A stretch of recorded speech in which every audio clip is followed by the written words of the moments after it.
आहे आणि पुत्रदा एकादशीचा जागर जीवनामध्ये शांती देणारा निसंतान असणाऱ्या माणसानं जर या व्रताचा महिमा श्रवण केला नाही या महिन्याचं व्रत ज्यानं केलं असेल तर महाराज म्हणतात त्या घरात पुत्र संतती नांदती. विठ्ठला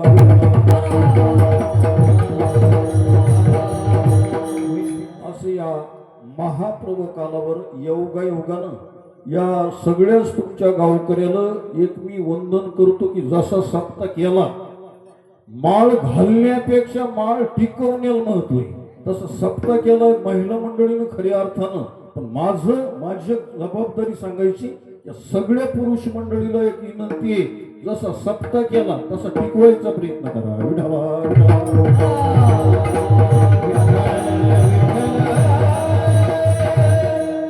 माळ घातलेली बरी का टिकवलेली बरी? कसं माळ घालण्याला महत्व का टिकवण्याला महत्व? टिकवण्याला महत्व. तसं सप्ताह सुरुवात करून दिली बरं का. जोगवा मागताना पहिल्यांदा घरचं जरा पीठ टाकावं लागतं पुढं पुढं डेव्हलपमेंट होतो. जणू काय एखादं रोपट बारीक उगवलं त्याच्याहून कळत की केवढा मोठा वृक्ष होणार आहे. भूमियातील मार्दव सांगिलो माची लवटव का नाना आचार गौरव सुकुलीनाचे. कोण जर एवढा तेजदार आहे म्हणजे पहिलं वर्ष जर एवढं तेजाचं आहे तर तुम्ही जर खरंच ताकद जर लावून गावकऱ्याने केली तर ह्यो सप्ताह म्हणजे अख्ख्या तालुक्यात गाजल. विठ्ठला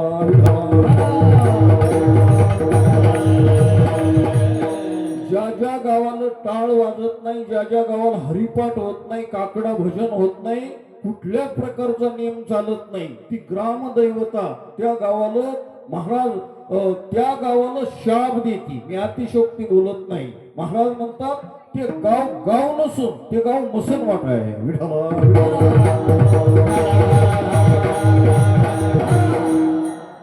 ज्या गावाला भजन नसल प्रेत रूप जन महाराज म्हणतात मशान ते गाव प्रेत रूप जन सेवा भक्तीहीन ग्रामवासी. म्हणून खऱ्या अर्थानं हनुमंतरायानं कृपा केली या सत्यानं सुरुवात झाली. माझं असं म्हणणं आहे की तुम्ही सगळ्या जणांना प्रतिज्ञा करा सप्ताह केल्यामुळं दोन चार गोष्टी होतात. एक तर नव्या मुलावर परिणाम होतो. एक दुसरी गोष्ट आपण किती कमवा नाही तर तुम्हाला माहित आहे मनक्यात गॅप आला कमरत गॅप आला 5,000-4,000ची काही मामलत नाही. तुम्हाला दान घडवलं गेलं आणि त्याच्यामुळे महाराज म्हणतात मी नेहमी सांगतो एका गावाला या सरासरी 2 क्विंटल ते 4 क्विंटल जेवण लागतंय ना. ते 4 क्विंटल जेवण गावाच्या पलीकडे पडतं सकाळी आणि ते शाप देतं आणि त्या ऋणातून उत्तीर्ण व्हायचं असं तर सप्ताह करावं लागतंय.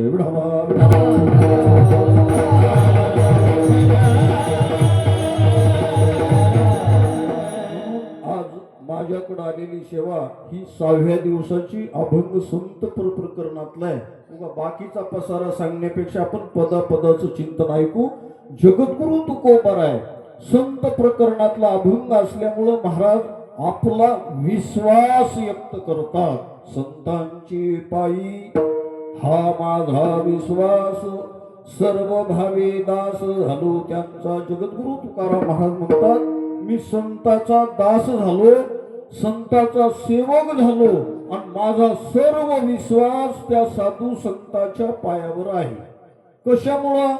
त्यांची माझे हित करती सकळ. ते माझं हित करतात आणि महाराज म्हणतात जर माझ्यावर एखादं संकट आलं अडचण आली तर संत त्या जीवावर कृपा केल्यामुळं भागलिया मज वाहतील कडी त्यांची आणि जोडे सर्व सुख. त्यांच्या संगतीमुळं जीवाला सर्व सुख प्राप्त होतं.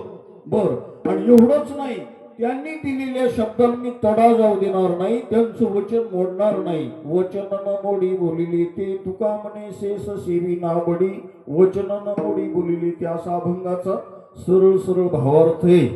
आता अभंगाच्या पदाचं चिंतन आपल्याला सकाळच्या 4 पर्यंत ऐकायचं. आज हरी जागर आहे तुम्ही काही काळजी करू नका. ऐकणारे म्हणतात ह्या महाराजाची तारीख घेतलीच कोण तशी काही काळजी करू नका. संकल्पित वेळेपर्यंत चिंतन करू. फक्त एवढं करा मांड्या घालून बसले तर बरं होईल. आता टावर खालीच रेंज जात असं तर पाण्यालाच आग लागत असेल तर मग तो प्रश्नच मिटला. विढाला विढाला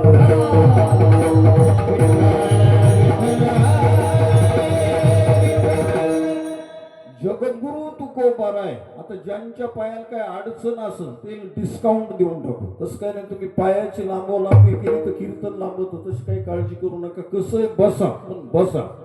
2 मिनिटांमध्ये महाराज म्हणतात आपला विश्वास व्यक्त करतात. संबंध जर जगताकडे पाहिलं तर सगळ्या जगाचा जो प्रोग्राम चालला, कारभार चालला, बरं का बाबा, की विश्वासावर चालला का अविश्वासावर चालला? कशावर चालला? विश्वासावर चालला. पत्नीचा मालकावर विश्वास, मालकाचा पत्नीवर विश्वास, असंच आहे ना. नवऱ्याचा बायकोवर विश्वास, बाईचा मालकावर विश्वास, त्याच्यानं घर चालले, बरोबर आहे. नौकराचा मालकावर विश्वास, मालकाचा नौकरावर विश्वास, गिऱ्हाईकाचा दुकानदारावर विश्वास, दुकानदाराचा गिऱ्हाईकावर विश्वास.